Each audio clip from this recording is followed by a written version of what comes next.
Known as an artist to follow more traditional standards from the music itself to the lengthy album breaks of pop's yesteryear, Adele has marked her territory as a quiet, reserved anomaly in today's music industry.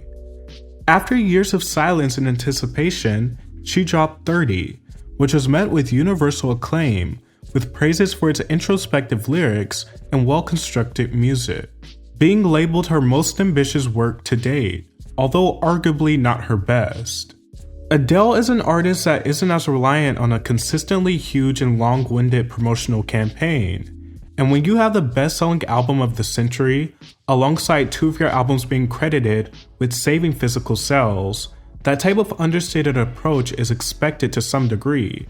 It's not really necessary for Adele to release 10 singles one after the next, because the album is expected to sell either way.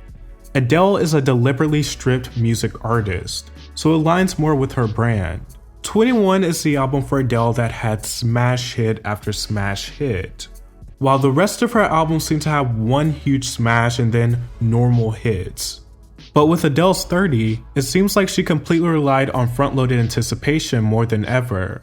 Although Adele tends to be a rather simple and likable person, the 30 era showcased just how messy things could get when it comes to her. In October of 2021, Easy on Me was released, and it exists in the same world as the rest of her music.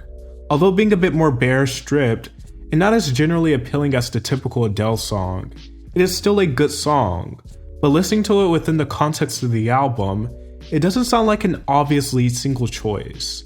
Nonetheless, this song was destined to be a smash hit, even if she never lifted a finger to promote it. Before we get this video underway, this video is sponsored by Atlas VPN. As a video creator and super fan of music and pop culture, it is not uncommon to have to dig for articles and videos online. And Atlas VPN helps you keep protected online and secure your information, especially if you're ever in public spaces and have to use public Wi-Fi. It also allows access to shows and movies that might otherwise be blocked. In addition, Atlas VPN also blocks ill-intended links and trackers, and it protects all of your devices with one single subscription. And they are gracious enough to supply everyone with a great deal. You will get 86% off their premium subscription just by following the link on the screen or clicking the link in the description to get access to Atlas VPN. It's easy. Now let's get into the video. The public missed Adele. Her previous record also had massive success, selling over 20 million copies worldwide and shattering records. She lives a relatively private life, but it was known that she had gone through a divorce, so 30 was undoubtedly a highly anticipated return. She also would be seen out at public events, but people hadn't heard new music from her in years. Easy on Me of course became a global smash, and much like her 25 album, the rollout was very understated. There was not a long lead up. The actual album release followed the lead single in just a little over a month. Of course, the album is released to astronomical sales and became the best-selling album of 2021, which is very impressive considering how drastically the music industry has changed, especially ever since she's released 21 and 25. The music industry is far more geared towards streaming now. So the fact that she could still pull big numbers after 2 diamond albums in a row, one of which is the best-selling album of the century, is nothing to scoff at, and shows that Adele still has her pull. But what seemed to be an amicable return would result in what is probably the biggest PR scandal that has ever been associated with Adele. Naturally, there was a lot of hype surrounding her return, and what better way to get more engaged with fans than live performances? She even did a special with Oprah titled One Night Only, which was a combination of interviews and live performances, and it was a major success, drawing in over 10.3 million viewers and becoming the most watched television special since the 93rd Academy Awards. To build upon this hype, Adele was set to have her own Vegas residency. With her pay being alleged to be as high as $1 million a night, it coincided perfectly with her album. The residency is called A Weekend with Adele. It's sold out and is expected to be the most lucrative residency in Las Vegas history. The only problem is Adele doesn't necessarily have a great track record when it comes to finishing tours or just a tour going on without a hitch. And even though the Vegas residency isn't a tour, it has the same premise. She's far away from home, live performances consistently, and it is a long-term obligation just like a tour. But once again, her history with these type of obligations is extremely fraught. Before Adele was the mega superstar we know today, in 2008, Adele embarked on a tour in support of her debut album 19, but she canceled the tour to spend time with her then boyfriend, which is just a bit ridiculous, but she later expressed regret for it. I was drinking far too much, and that was kind of the basis of my relationship with this boy.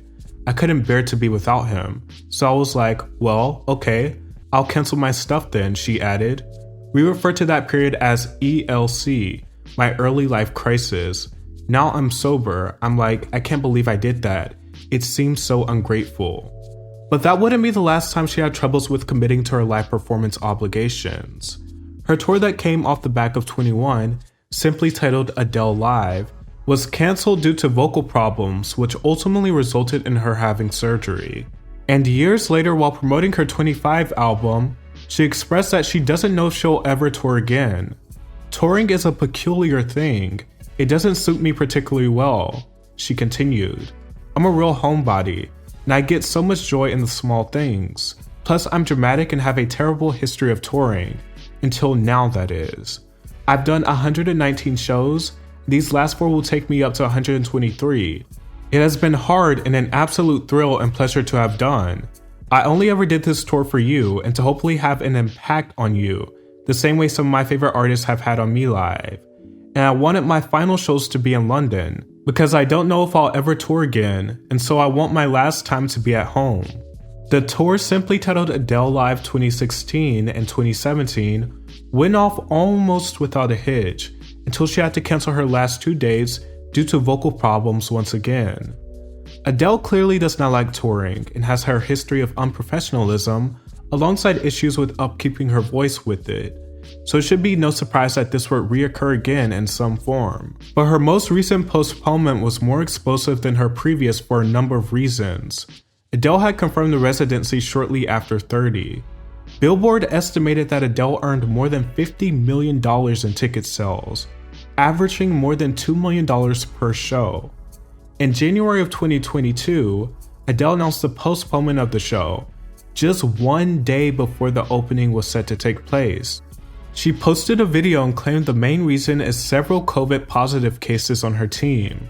The postponement was met with fierce backlash from fans, and rightfully so.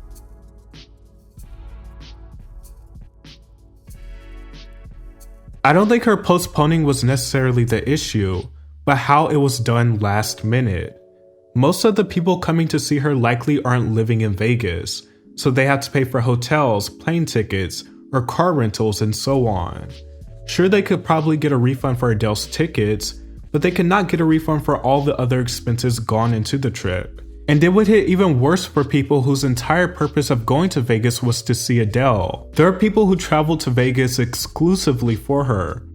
And these are everyday people who might have saved their hard-earned money during the pandemic and don't have the ample opportunity to travel whenever they want. So yes, the last-minute postponement was ridiculous and highly unprofessional on Adele and her team's part. But there's been a ton of allegations surrounding the behind the scenes of the show, and many alleging that the actual cause of the postponement is much more complicated than COVID cases. One of the more familiar allegations is that Adele postponed to spend time with her boyfriend Rich Paul due to them having relationship issues, which would be easy to pin on her since she's admittedly done this before. But other allegations appear to have a bit more depth. Many other publications have alleged that people connected to Caesar's Palace allege that the real reason the residency was postponed is due to Adele being displeased with the production, which sounds plausible. Caesar's Palace is the venue at which this residency was set to take place. According to TMZ, Adele was unhappy with various set pieces, a choir, the sound system, and other items associated with the show.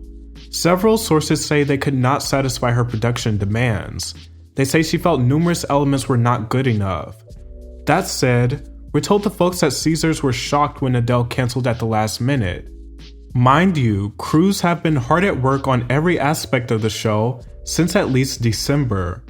One source said this was not a matter of them trying to pull it together in the 11th hour. We're told Adele wasn't ever satisfied with the results. Adele also said that her and her team had been up for 30 hours trying to make it right.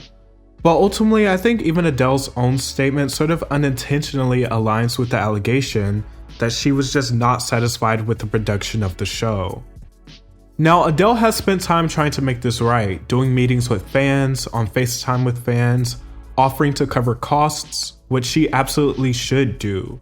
Adele has also reassured fans that the show will indeed be happening this year. It would have been a really half-arsed show, and I can't do that. People will see straight through me up on stage. I've never done anything like that in my life, and I'm not going to start now. She also explained that after her shows, she wants to take time off to have another baby. It is absolutely 100% happening this year. It has to happen this year, she says of her shows, because I've got plans for next year. Imagine if I have to cancel because I am having a baby. Hopefully Adele and her team will be much more responsible when pursuing events in the future, or just not do them at all if they're going to be such a hassle for her. If any artist can get away with not touring present day, it is probably Adele, since she sells records like no other in today's industry and can still do one-off performances to accommodate for her dislike of long-winded tours, and more importantly, her fans' time and money.